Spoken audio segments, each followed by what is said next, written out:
Hello students, हम लोग last class में एल्केन के मुक्त मूलक हैलोजनीकरण के बारे में पढ़ रहे थे। आज हम एल्केन की बजाय एल्कीन से आरक्स बनाने की विधि पढ़ेंगे।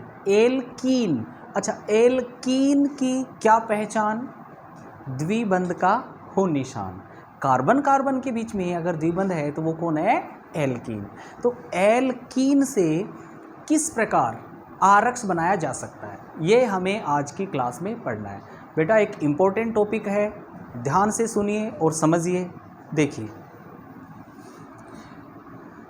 नंबर बी, जो हाइड्रोकार्बन हम ले रहे हैं एल्कीन, ठीक है, और एल्कीन पर किसका योग करवाएंगे? HX का। एल्कीन पर HX के योग से HX का योग करेंगे, योगज क्रिया होगी H और X। HX क्या होता है? अक्स को तो आप सब जानते ही हैं, हेलोजन। तो HX क्या हुआ? HF हाइड्रोफ्लोरिक अम्ल, HCl हाइड्रोक्लोरिक अम्ल, है ना, HBr हाइड्रोब्रोमिक और HI हाइड्रो आयोडिक अम्ल। तो बेटे जी ये जो HX हैं चार, इनका योग एल्कीन पर करना है, एल्कीन हाइड्रोकार्बन पर करना है। एक सिंपल एग्जांपल हम लेते हैं, CH2 double bond CH2।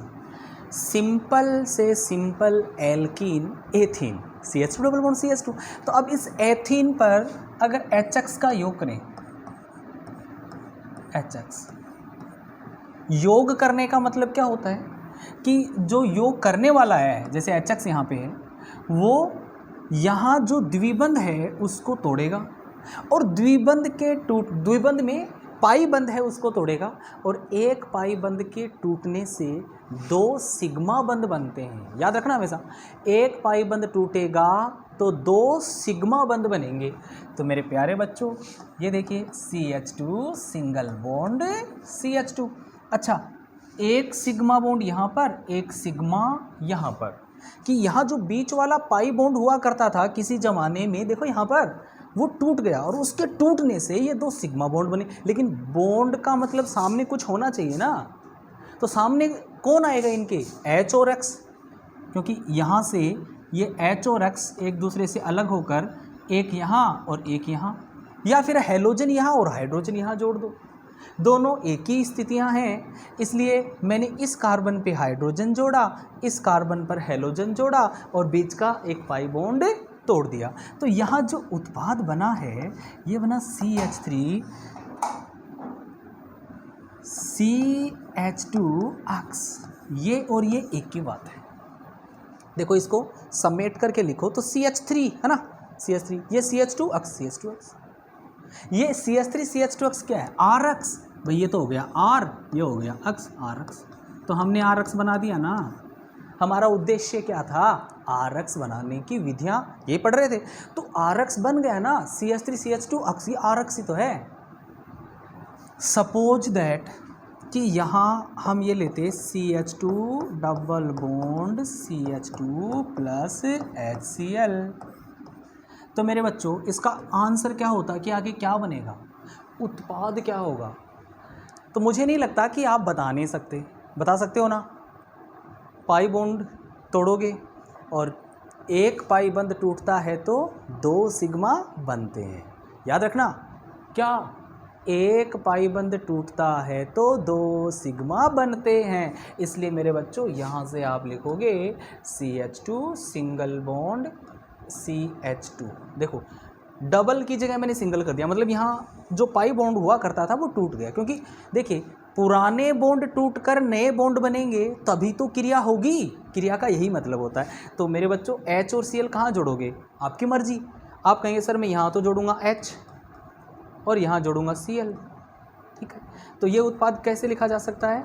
CH3, देखो इसको CH3 लिख दिया, सिंगल बॉन्ड, ये सिंगल बॉन्ड, और ये CH2, आगे क्या लिखा जाएगा? Cl। तो देखो CH3 CH2 Cl, ethyl chloride, ethyl chloride. तो इस प्रकार से एथिल क्लोराइड बन गया है। अब देखिए ऐसे ही कुछ और सवाल, CH3CH double bond CH2 plus HCl। अब मेरा सीधा सवाल है आपसे कि इस क्रिया को पूर्ण करो, मतलब ये कि H अक्ष में HCl है, एल्कीन में प्रोपीन है, प्रोपीन नाम है इसका बेटा, प्रोप और ईन तो प्रोपीन, तो प्रोपीन पर HCl के योग से बनने वाला उत्पाद क्या होगा? आप बताओ क्या होगा? तो आप में कुछ स्टूडेंट ये बोलेंगे कि सर मैं इसका जो पाई बॉन्ड है ना इसको तोड़ूंगा और यहाँ से पाई बॉन्ड तोड़ूंगा तो ये स्थिति बनेगी CH3CH सिंगल बॉन्ड CH2। देखो बाकी के कार्बन हाइड्रोजन तो सेम ही रहेंगे ना, CH3CH CH2 यहाँ के डबल बॉन्ड की जगह मैंने सिंगल बॉन्ड किया है क्योंकि पाई बॉन्ड मैंने तोड़ दिया, ब्रेक हो गया वो। अब जो पाई बंद टूटा है तो 2 सिग्मा बंद बनेंगे। अब सिग्मा बंद बनेंगे तो एक सिग्मा बंद यहाँ बनेगा और एक सिग्मा बंद यहाँ बनेगा। तो हमें ये सोचना है कि इस बंद से क्या जोड़ें, इस बंद से क्या जोड़ें, क्योंकि जुड़ने में H अक्ष का एक हाइड्रोजन है और एक हेलोजन है। तो कुछ स्टूडेंट तो कहेंगे कि सर मैं यहाँ तो जोड़ूंगा हाइड्रोजन और यहाँ जोड़ूंगा हेलोजन, तो ये उत्पाद बनने की संभावना हो सकती है। लेकिन कुछ स्टूडेंट ऐसे भी होंगे जो ये कहेंगे ना सर मैं ऐसा करूँगा कि CH3CH2 है ना, ये सेम सिचुएशन, लेकिन इससे जोड़ूंगा मैं अक्ष और इससे जोड़ूंगा मैं H। सॉरी यहाँ Cl ले रखा है तो अक्ष की जगह आप सीधे तौर पे क्या लिखेंगे Cl, ठीक है, यहाँ भी क्या लिखेंगे Cl। तो आप 1 क्लोरोप्रोपेन और ये हो गया 2 क्लोरोप्रोपेन, इसका नाम हो गया 1 क्लोरोप्रोपेन और इसका नाम क्या हो गया 2 क्लोरोप्रोपेन। तो अब सवाल ये है कि इस क्रिया में आप एक पहला बनाएंगे या फिर दूसरा बनाएंगे या दोनों बनाएंगे, और अगर दोनों बनाएंगे तो क्या दोनों बराबर मात्रा में बनेंगे कि 50% मात्रा इसकी 50 इसकी, क्या ऐसे बनेगी? तो इन सवालों का जवाब हमें चाहिए। तो देखिए इनमें जो सही आंसर है वो है 2 क्लोरोप्रोपेन, और 1 क्लोरोप्रोपेन बनेगा लेकिन वो बहुत कम मात्रा में बनेगा। मुख्य उत्पाद इसका 2 क्लोरोप्रोपेन ही होता है। तो अगर एक उत्पाद आपको इस क्रिया से बनाना है तो आप जो मुख्य होता है वही बनाएंगे, यानी ये उत्पाद बनाएंगे। लेकिन क्यों मैंने कहा और आपने मान लिया, ऐसा तो नहीं हो सकता ना, उसका कोई रीज़न तो होता होगा कि क्यों होगा सर, ये आपका मन मस्तिष्क ये प्रश्न उठा रहा है तो उसका आंसर देखिए। इसका आंसर क्या होगा कि 2 क्लोरोप्रोपेन ही मुख्य उत्पाद क्यों होगा। तो देखिए इसको समझने के लिए हमें एक रूल पढ़ना है जो है मार्कोनिकोफ का रूल। देखिए मार्कोनिकोफ ने क्या बताया अपने नियम में,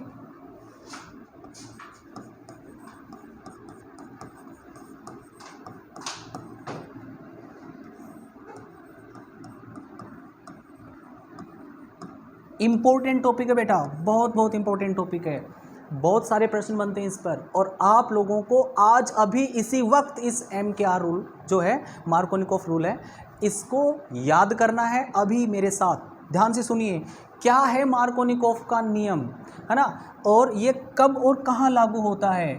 असंतृप्त, क्या ये संतृप्त हाइड्रोकार्बन है? ये देखो संतृप्त वो होता है जिसमें कार्बन कार्बन के बीच में सारे सिंगल बॉन्ड हो। क्या सारे सिंगल हैं? नहीं, 2 कार्बन के बीच में डबल भी है, तो बस डबल और ट्रिपल बॉन्ड अगर कार्बन श्रेणी में मौजूद है तो वो क्या कहलाएगा? अनसैचुरेटेड हाइड्रोकार्बन, उसको बोलते हैं असंतृप्त हाइड्रोकार्बन। तो पहला शब्द कि मार्कोनिकोफ रूल अगर लागू होगा तो वो असंतृप्त हाइड्रोकार्बन पर, एक तो असंतृप्त होना चाहिए, दूसरा वो होना चाहिए असममित। सर असममित क्या होता है? बिल्कुल, अच्छा डबल बॉन्ड कहाँ है इसमें? यहाँ है, ये दिख रहा है सबको, यहाँ है। इस डबल बॉन्ड के इस तरफ कितने कार्बन है? डबल बॉन्ड से बॉन्डेड देखें तो एक इधर। डबल बॉन्ड की इस साइड में टोटल कितने हैं? 2 हैं। अच्छा, इधर 1 है, इधर ये टोटल 2 हैं, इधर 1 है।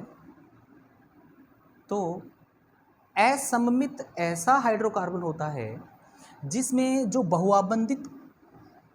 बहुबंध उपस्थित है उसके दोनों तरफ असमान कार्बन परमाणु उपस्थित हो, असमान। तो इधर 1 इधर 2, तो ये असम्मित हो गया।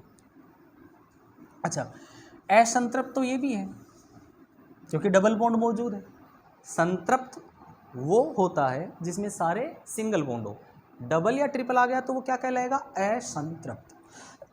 सॉरी बेटा, असंतृप्त हाइड्रोकार्बन है। लेकिन क्या ये असममित है? नहीं, क्योंकि इस द्विबंध के इस तरफ भी एक कार्बन है और इस तरफ भी एक कार्बन है। तो असंतृप्त होने के साथ वो हाइड्रोकार्बन कैसा होना चाहिए? जिस पर मार्कोनिकोफ का रूल लागू होगा वो असंतृप्त होना चाहिए और असम्मित होना चाहिए। तो ये मार्कोनिकोफ की शर्त मानेंगे कि मार्कोनिकोफ नियम अगर हमें अप्लाई करना है तो उसके लिए ज़रूरी ये है कि हाइड्रोकार्बन असंतृप्त हो और असम्मित हो। तो देखिए, जब किसी, इस नियम को लिख रहा हूँ मैं, ध्यान दीजिए क्या है ये नियम। जब किसी असंतृप्त व असममित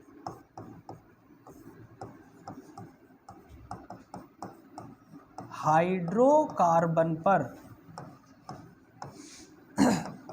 HX का, HX मतलब वही, चाहे HF हो, चाहे HCl हो, HBr हो, चाहे HI हो, HX का योग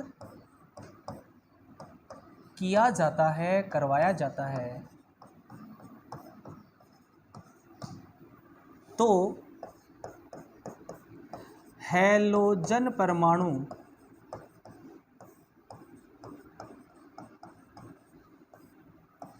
उस बहुआबंधित, अब बहुआबंधित मैं इसलिए लिख रहा हूँ क्योंकि हम तो यहाँ एल्कीन ले रहे हैं, एल्काइन होने की स्थिति में भी ये नियम लागू होता है। इसलिए उस बहुआबंधित, जिसका मतलब होता है बहुबंध यानी द्विबंध और त्रिबंध, बहुआबंधित कार्बन परमाणु पर जुड़ता है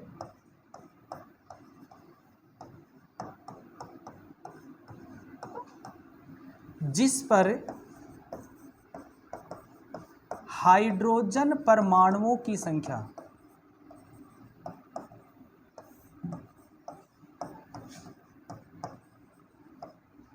कम होती है। तो आपको याद ये रखना कि भाई हाइड्रोजन परमाणु की संख्या, देखो ये सेंटेंस, हाइड्रोजन परमाणु की संख्या कम होती है। तो हमने जो सवाल देखो ऊपर ये लिया था CH3 CH CH2, चलो मैं इसको दोबारा लिखता हूँ, CH3 CH double bond CH2, देखो ये है। अब मार्कोनिकोफ का नियम पढ़ो आप एक बार, देखो मार्कोनिकोफ के नियम में मैंने जो लिखा है कि जब किसी असंतृप्त व असम्मित, तो बेटा ये असंतृप्त भी है और असम्मित भी है, ओके। हाइड्रोकार्बन पर HX का योग किया जाता है तो हैलोजन परमाणु उस बहुआबंधित, मतलब द्विबंध या त्रिबंध कार्बन पर जुड़ेगा, मतलब उस कार्बन पे जिस पे डबल बॉन्ड ट्रिपल बॉन्ड है, उस डबल बॉन्ड ट्रिपल बॉन्ड वाले कार्बन पर जिस पर हाइड्रोजन परमाणु की संख्या कम होती है। तो आप देखिए डबल बॉन्ड वाले कार्बन देखें तो या तो ये डबल बॉन्ड वाला कार्बन है या फिर ये डबल बॉन्ड वाला कार्बन, द्विबंधित कार्बन इनको बोलेंगे, मतलब ये बहुआबंधित कार्बन है। अब इनमें से हैलोजन उस कार्बन से जुड़ेगा जिस पर हाइड्रोजन परमाणुओं की संख्या कम है। तो जरा सोचो, इस बहुआबंधित पर हाइड्रोजन है 2 और इस द्विबंधित, इसको भी द्विबंधित बोलो, दोनों ही द्विबंधित कार्बन में से इस पर है 1 हाइड्रोजन। तो जिस द्विबंधित कार्बन परमाणु पर हाइड्रोजन परमाणुओं की संख्या कम होती है उस पर हैलोजन जुड़ेगा, हैलोजन जुड़ेगा, ठीक है। तो हैलोजन है Cl, तो इस कार्बन पर Cl जुड़ेगा, उसका कहना है मार्कोनिकोफ का। तो इस कार्बन पे Cl जुड़ेगा, तो देखिए मैं यही उत्पाद सही बता रहा था आपको कि ये उत्पाद बनेगा। तो इस बीच वाले कार्बन पर हैलोजन जोड़ना है, ठीक है। तो इस प्रकार से बेटा आपको ये जो नियम है वो याद रखना है। और फिर हमारे सामने ये सवाल होगा कि मार्कोनिकोफ ने ऐसा कहा तो क्यों कहा, उसका क्या बेस है भाई, क्या आधार है, तुम ऐसा क्यों बोल रहे हो, हम आपकी बात क्यों माने, कोई तो रीजन होगा। तुम कह रहे हो इस पे जोड़ो, हम क्यों जोड़े ऐसे ही, क्या कारण है, ये भी समझना चाहते हो? बिल्कुल, तो देखिए नेक्स्ट क्लास में। ओके बेटा, आज इतना ही, थैंक यू। ये याद करके आइए।